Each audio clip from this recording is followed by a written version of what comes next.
예, 일제강점기 시절에 음악에 남다른 재능이 있는 청년이 있었습니다. 그 청년은 이흥렬이라고 하는 청년입니다. 그는 음악 공부를 위해서 일본으로 유학을 떠납니다.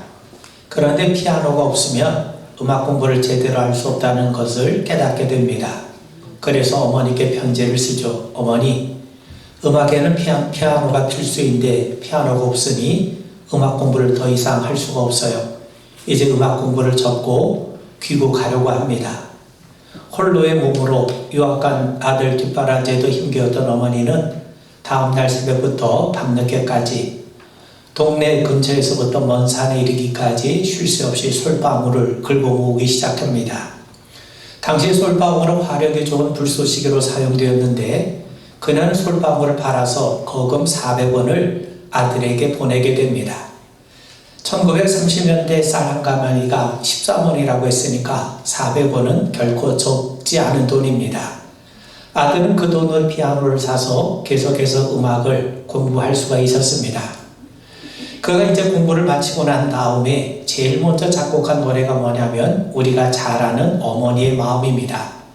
시인 양주동 박사의 시에 곡절을 붙인 것인데 낳으실 때 괴로움 다 잊으시고 기를 때 밤낮으로 애쓰는 마음 진자리 마른 자리 갈아뉘시며 손발이 다 닳도록 고생하시네 하늘 아래 그 무엇이 넓다 하리요 어머님의 희생은 가히 없어라.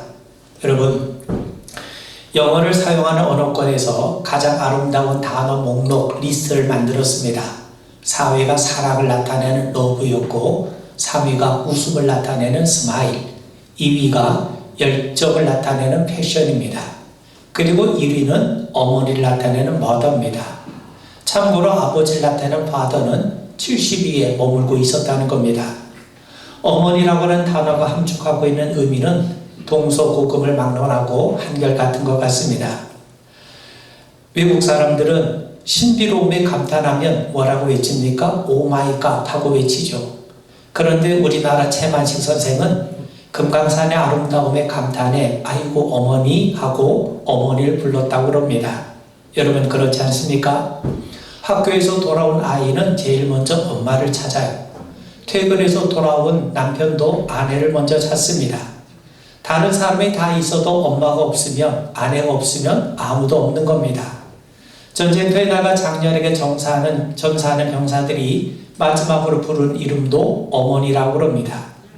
사형수들이 마지막으로 부르는 이름 역시 어머니라고 그럽니다. 어머니야말로 세상에서 가장 그립고 아름답고 귀한 이름이 아닐 수가 없습니다. 시인 윤동주의 별을 해는 밤이라고 하는 시에 보면 별 하나의 추억과 별 하나의 사랑과 별 하나의 쓸쓸함과 별 하나의 동경과 별 하나의 시와 별 하나의 어머니 이렇게 노래합니다. 참 아름다운 시죠. 별 하나의 추억도 어머니 가슴 속에서 별 하나의 사랑도 어머니 사랑 속에서 시작과 끝을 어머니의 사랑 속에서 생각하고 있는 겁니다. 여러분 우리가 잘 아는 것처럼 성 어거스틴은 초대교회사에서 마지막 신학자이자 중세 신학을 여는 위대한 신학자입니다. 젊었을 때 그는 방탕했고 이것저것 다니면서 육체의 욕망을 채우기에 급급한 사람이었습니다. 그에게는 우리가 아는 것처럼 모니카라고 하는 어머니가 있었어요. 그녀는 자식을 위해 눈물로 기도했고 마침내 어머니의 눈물 어린 기도로 어거스틴은 회심을 하게 됩니다. 그는 탁월한 신학자와 감독이 되어서 기독교 신앙이 유럽 지역에 뿌리를 내릴 수 있는 지대한 영향을 미치게 되죠. 눈물의 자식은 망하지 않는다는 말이 바로 그의 어머니 모니카로부터 나오게 되었습니다. 사랑하는 성도 여러분, 오늘은 어버이 주일입니다. 하나님은 성경을 통해 부모를 공경하라고 우리에게 단순히 말씀하신 것이 아니라 명령하십니다. 이건 하나님을 섬기는 일 다음으로 우리가 지켜야 될 첫 번째 계명입니다. 또한 우리 조상들 역시 그 정철의 시조에 보면 어버이 살아실 때 섬기기란 다하여라. 지나가 후면 애달다 어이하리. 평생에 고쳐 못할 일은 이뿐인가 하노라 라고 노래합니다. 신약성경 시대 때도 마찬가지죠. 바울은 부모를 공경하는 것이 주님 안에서 옳은 일이요 주님께서 기뻐하신 일임을 우리에게 분명하게 말씀합니다. 저는 세 가지를 여러분들과 함께 나누고자 합니다. 우리에게는 부모를 공경할 만한 이유가 있습니다. 몇 가지 우리가 생각해 보면 부모는 우리를 낳아주셨죠. 세상에 부모 없이 태어난 사람은 아무도 없습니다. 우리가 세상에 존재할 수 있도록 하나님께서 생명의 통로로 삼아주신 분이 우리의 부모입니다. 하나님은 부모를 통해 우리에게 생명을 부여하셨고 우리를 세상에 보내주셨습니다. 하나님께서 우리를 창조하실 때 부모를 동참시키셨다는 말이죠. 그래서 부모 공경이 마땅한 겁니다. 여러분, 예수님은 마리아를 통해 세상에 오시지 않았습니까? 그분은 성자 하나님이심에도 불구하고 육신의 부모인 마리아를 공경하셨어요. 십자가의 그 모진 고통 속에서도 육신의 어머니 마리아를 사랑하는 제자 요한에게 부탁하신 것을 잊지 않으셨습니다. 예수님도 부모를 공경하셨다면 우리 역시 부모를 공경하는 것이 마땅한 일이 아니겠습니까? 그리고 부모는 우리를 길러주셨죠. 인간은 홀로 성장할 수 있는 존재가 아닙니다. 어릴 적부터 부모의 희생과 돌봄이 없었다면 오늘 우리는 존재하지 못했을 겁니다. 하나님은 부모의 손길을 통해 우리를 돌보시고 양육하셨던 겁니다.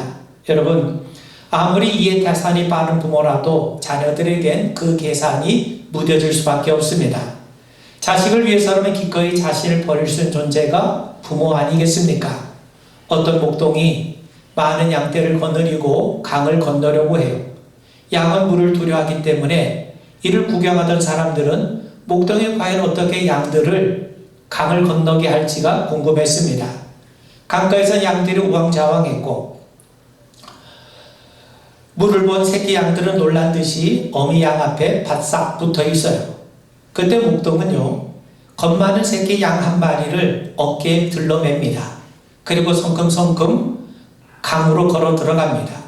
순간 새끼를 빼앗긴 이 어미 양이 몇 번인가 소리내어 울더니만 강물수로 풍덩 뛰어드는 겁니다. 이것이 신호가 되어서 나머지 양들도 일제히 물속으로 뛰어들어 강을 건너게 되는 것이죠. 목동은 알았던 겁니다.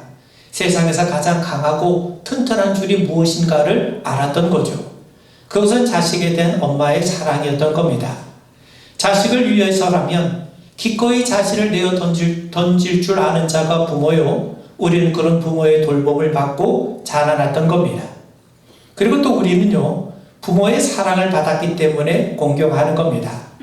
한결같이 우리를 있는 그대로 아무 조건 없이 사랑해주는 대상이 있다면 부모일 겁니다.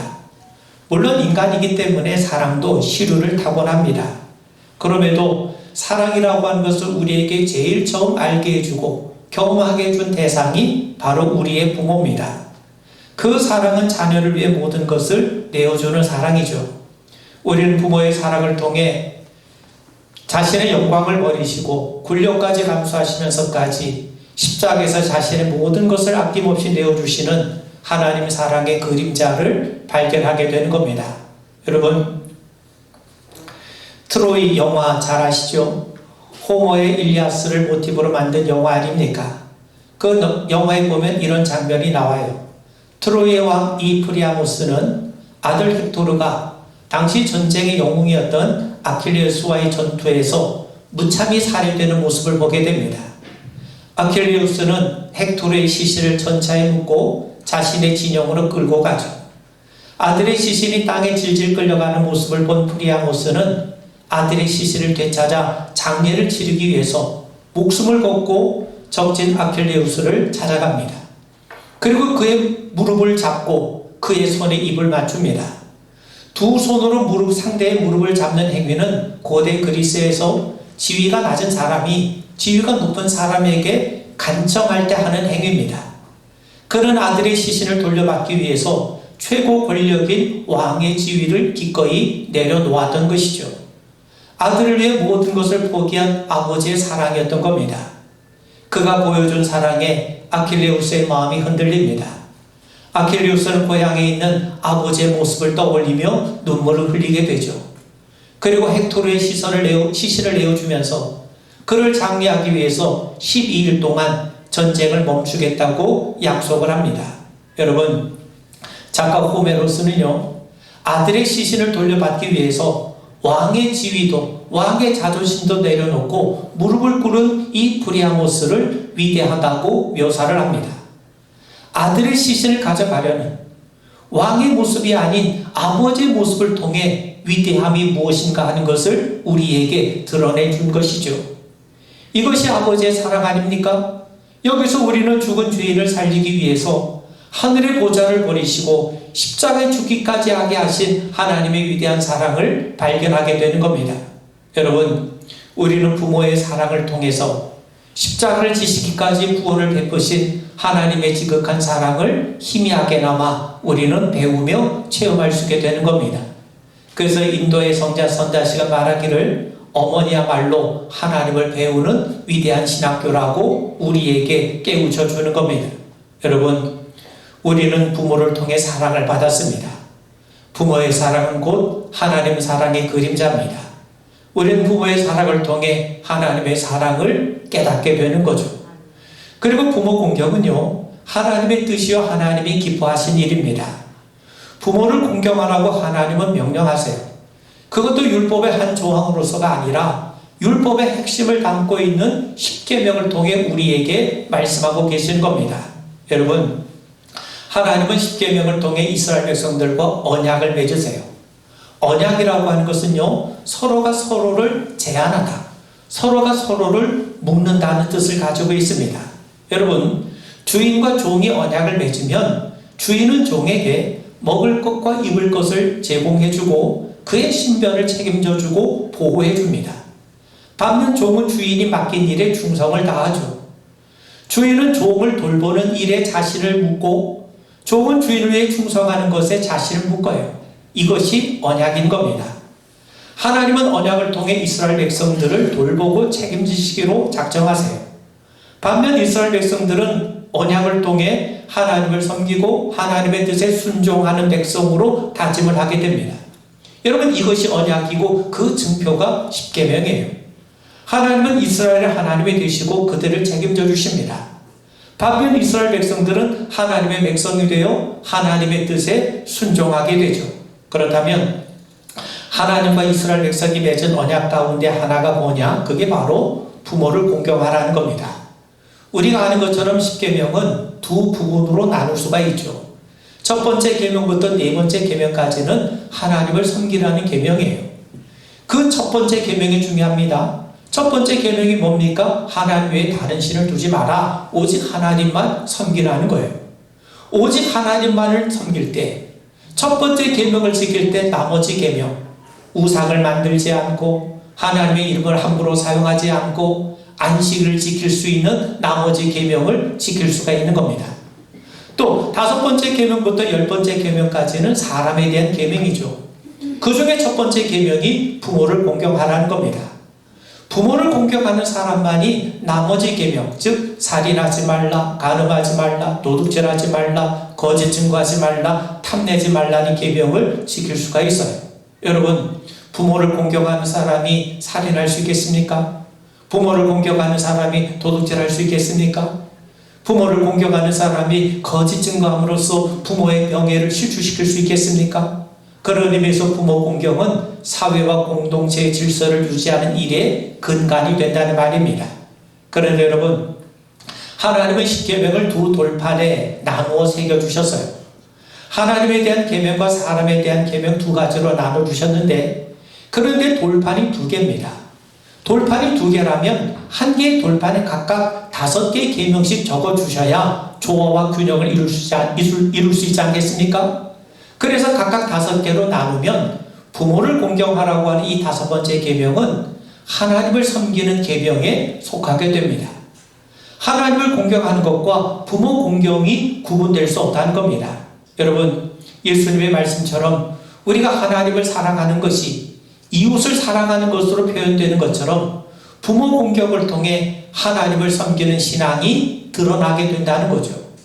그만큼 부모를 공경하는 일은 하나님께서 귀하게 여기신 것이요, 또한 우리 신앙의 시금석이 된다는 사실입니다. 여러분, 모세는요, 광야 생활을 마치고 가나안 땅, 약속의 땅을 눈앞에 두고 이스라엘 백성들에게 고별 설교를 합니다. 그때 부모 공경을 다시 한번 강조해요. 오늘 우리가 읽은 말씀이 바로 그것 아닙니까? 너는 네 하나님 여호와께서 명령한 대로 네 부모를 공경하라. 그러면 네 하나님 여호와가 네게 준 땅에서 네 생명이 길고 복을 누리리라. 모세는 지난 광야 40년 동안 하나님이 행하신 일들을 회고하면서 이스라엘 백성들이 가나안 땅에 들어가 지켜야 될 율법들을 다시 한번 반복시켜 줍니다. 그러면서 가나안 땅에서도 하나님의 축복된 삶을 누리려면 반드시 하나님을 경외하고 그분의 말씀에 순종하며 살라고 당부합니다. 그러면서 강조하는 것이 부모를 공경하는 거예요. 특별히 신명기 27장 16절에 보면 그의 부모를 경홀히 여기는 자는 저주를 받을 것이라. 그러자 모든 백성들이 아멘으로 화답하게 됩니다. 그러므로 여러분, 부모 공경은요, 하나님의 백성으로 마땅한 본분이요, 마땅히 행할 일임을 우리 분명하게 다시 한번 마음에 새길 수 있길 바랍니다. 여러분, 성경에는 부모를 공경한 사람들의 이야기가 많이 나옵니다. 우리가 너무나도 잘 아는 것처럼 하나님이 아브라함에게 아들 이삭을 번제로 바치라고 하시죠. 아브라함은 순종해서 아들을 데리고 모리아 산으로 올라갑니다. 그때 이삭은 장작을 메고 산에 올라갑니다. 아브라함은 100세가 훨씬 넘은 노인입니다. 당연히 아들 이삭의 아버지보다 순발력도 있고 힘도 있었을 거예요. 그런데도 자신을 결박해서 번제로 드리려고 할 때 이삭은 아버지의 뜻에 기꺼이 순종합니다. 얼마든지 그 자리를 피할 수 있었음에도 불구하고 자신의 몸을 번제로 드릴 수 있도록 기꺼이 내어주어요. 부모 공경이 그의 순종을 통해 구체적으로 분명하게 드러난 거죠. 여러분, 하나님은 부모를 공경하는 자에게 복을 주시겠다고 분명히 약속하세요. 여러분, 모리아 산에서 아브라함의 아들 이삭은 하나님의 아들 이삭으로 새로 태어납니다. 그는 거기서 아주 중요한 것을 경험하게 되었는데 바로 여호와 일의 하나님을 새롭게 경험하게 돼요. 자기가 죽어야 될 자리에 하나님께서 어린 순양 한 마리를 예비해 놓으셨어요. 하나님이 준비하신구나 하는 것을 깨닫게 됩니다.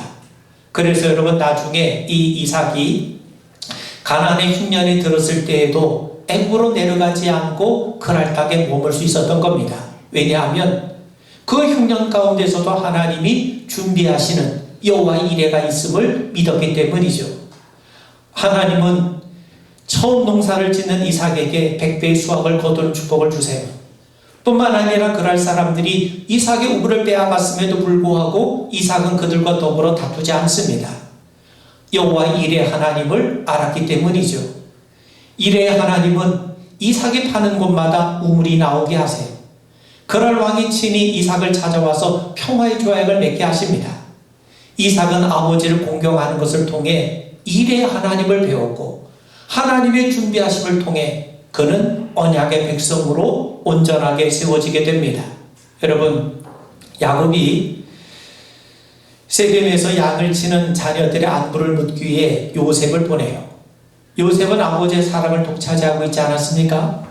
그런 아들을 험지로 보내는 것도 대단한 일이지만 홀로 위험을 무릅쓰고 아버지 뜻에 순종했던 요셉도 남다르지 않습니다. 그런데 요셉이 세겜에 와보니까 형들이 이미 그곳을 떠난 후였습니다. 요셉은 얼마든지 다시 집으로 돌아갈 수가 있어요. 아버지의 뜻에 순종해서 세겜에 왔고 세겜에 왔는데 형들은 거기에 없고 다 떠났기 때문이죠. 그런데도 요셉은 순종하되 끝까지 순종합니다. 아버지의 뜻은요, 세겜에 있는 형들의 안부가 궁금했던 거예요. 그래서 요셉은 그 뜻에 순종하기 위해 형들을 찾기 시작합니다. 생각해 보세요. 형들은 자신을 미워하고 있지 않습니까? 그런데도 요셉은 형들을 찾기 위해 이리저리 애를 쓰고 있어요. 요셉은 형들이 도단으로 갔다는 말을 듣고 그리로 향합니다. 그 길은 짧은 거리가 아닙니다. 그럼에도 아버지의 뜻에 순종하기 위해 그곳으로 갔죠. 비록 그 자리에서 요셉은 형들에 의해 애굽의 종으로 팔렸지만 하나님은 훗날 그를 애굽의 총리로 세우시게 됐어요. 만약 요셉이 애굽으로 내려가지 않았다면 어떻게 그가 애굽의 총리가 되고 그리고 무슨 7년 대흉년에서 애국과 가나안 백성들을 구할 수 있었겠습니까?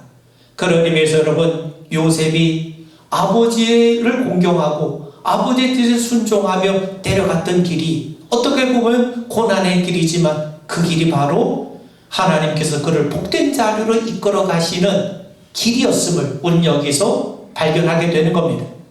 예수님께서 십자가를 지셨을 때 겟세마네 동산에서 이렇게 기도하시죠. 아버지, 할 수만 있으면 이 잔을 내게서 돌리시옵소서. 그러나 나의 원대로 마시옵고 아버지의 뜻대로 하옵소서.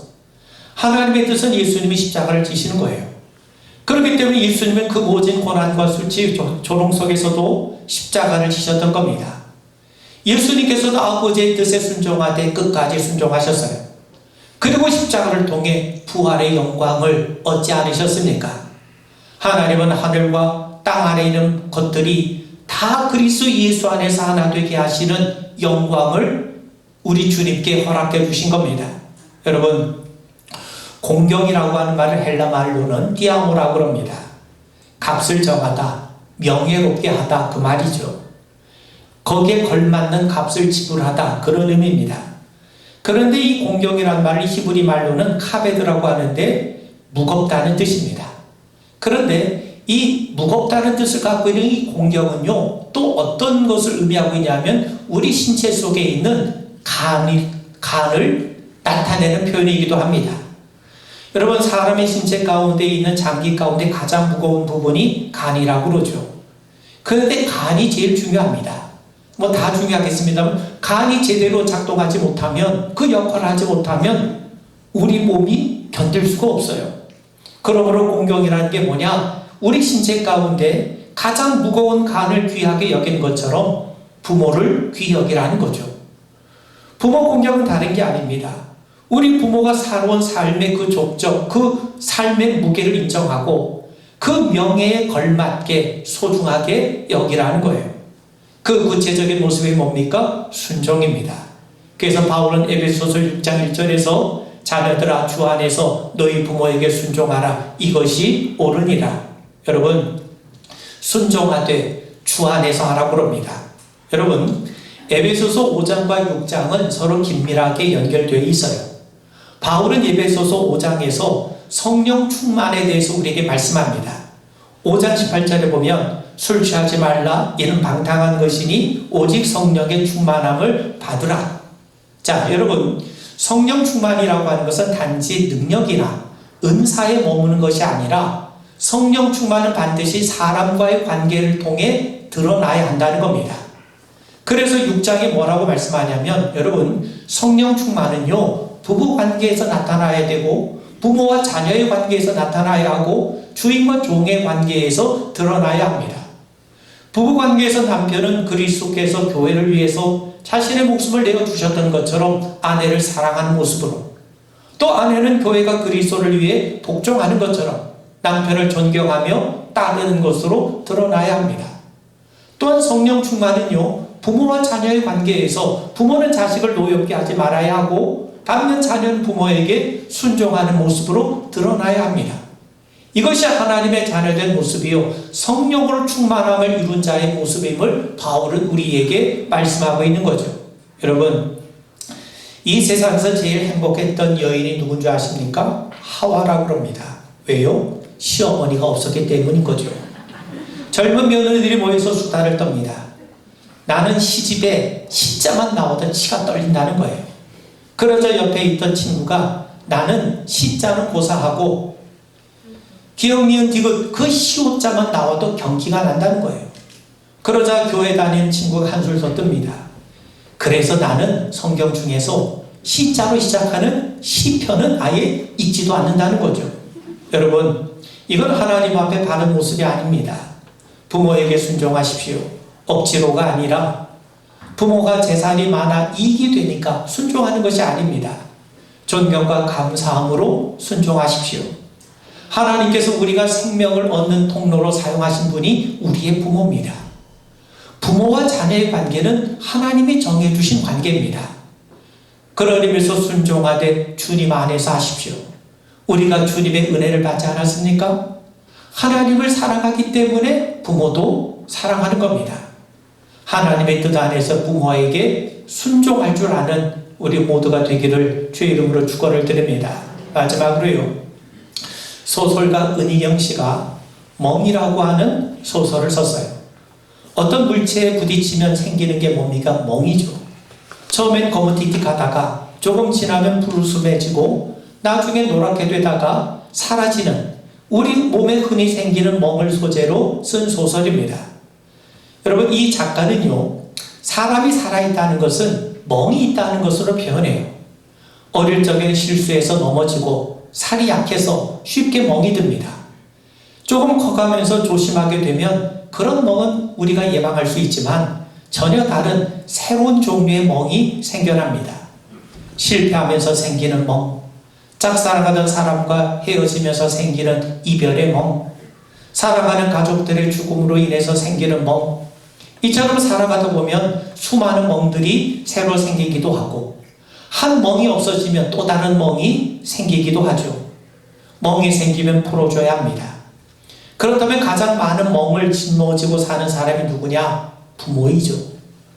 자식들에게 젖을 불리다 생긴 멍, 자식들이 이리저리 속썩여 생긴 멍, 한 자식 키워놓으면 또 다른 자식들 때문에 멍이 들고, 시집장가 보내면 보고 싶어 생기는 멍, 기껏 키워놨더니 자기들 힘으로 다 큰 줄 알고 뻐기는 배은망덕한 자녀들 때문에 생기는 멍, 자식들을 먼저 세상 떠나보내면 평생 가슴에 묻혀 결코 지워지지 않은 멍이 들고, 이렇게 생긴 멍은 결국 세상을 떠날 때까지 없어지지 않지 않습니까?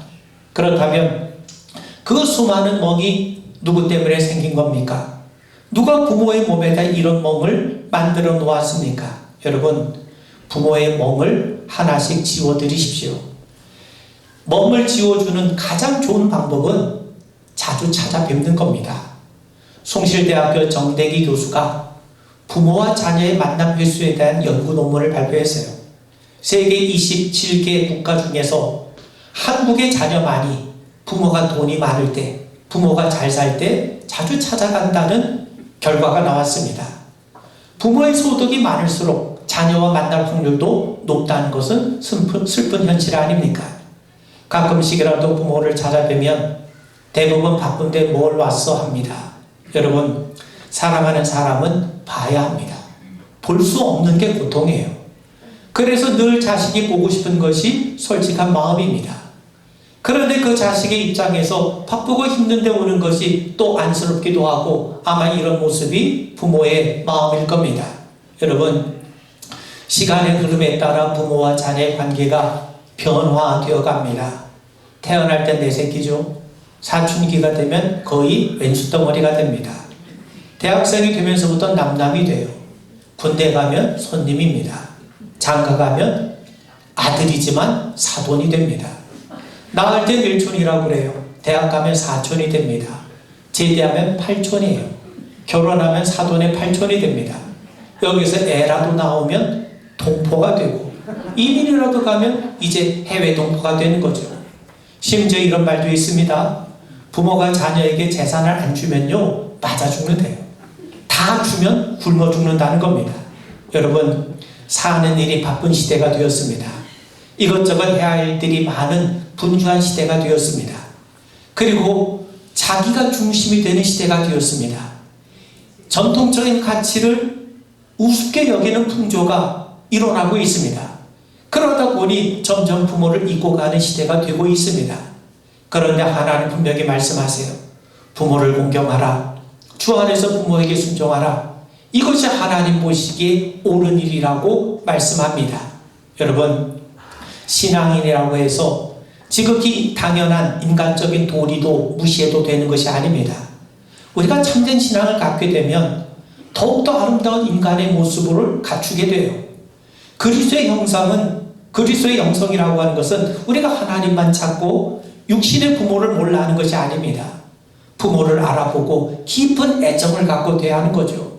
고린도후서 1장 9절 19절에 보면 바울이 말씀하기를 하나님의 아들 그리스도 예수는 예하고 아니라 함이 되지 아니하였으니 저에게는 예만 되었느니라. 하나님과 예수님의 관계는 하나님께 언제나 예하는 관계, 순종하는 관계였고, 하나님은 언제나 예수님의 순종을 기뻐하셨어요. 하나님과 주님의 관계가 순종의 관계였다면 우리도 마찬가지입니다. 부모에게 순종하십시오. 그리고 그 순종을 하나님께로 향한 자발적인 순종으로 승화시켜 나가는 우리 모두가 되기를 주의 이름으로 축원을 드립니다. 우리 기도하겠습니다. 우리 육신의 부모를 귀히 여기게 하시옵고 부모에게 순종하며 또 그 부모의 순종을 통해 하나님을 온전히 경외하는 믿음의 성도로 세워져가는 우리 모두가 되게 하옵소서. 예수님 이름 받들어 간절히 기도하옵나이다. 아멘.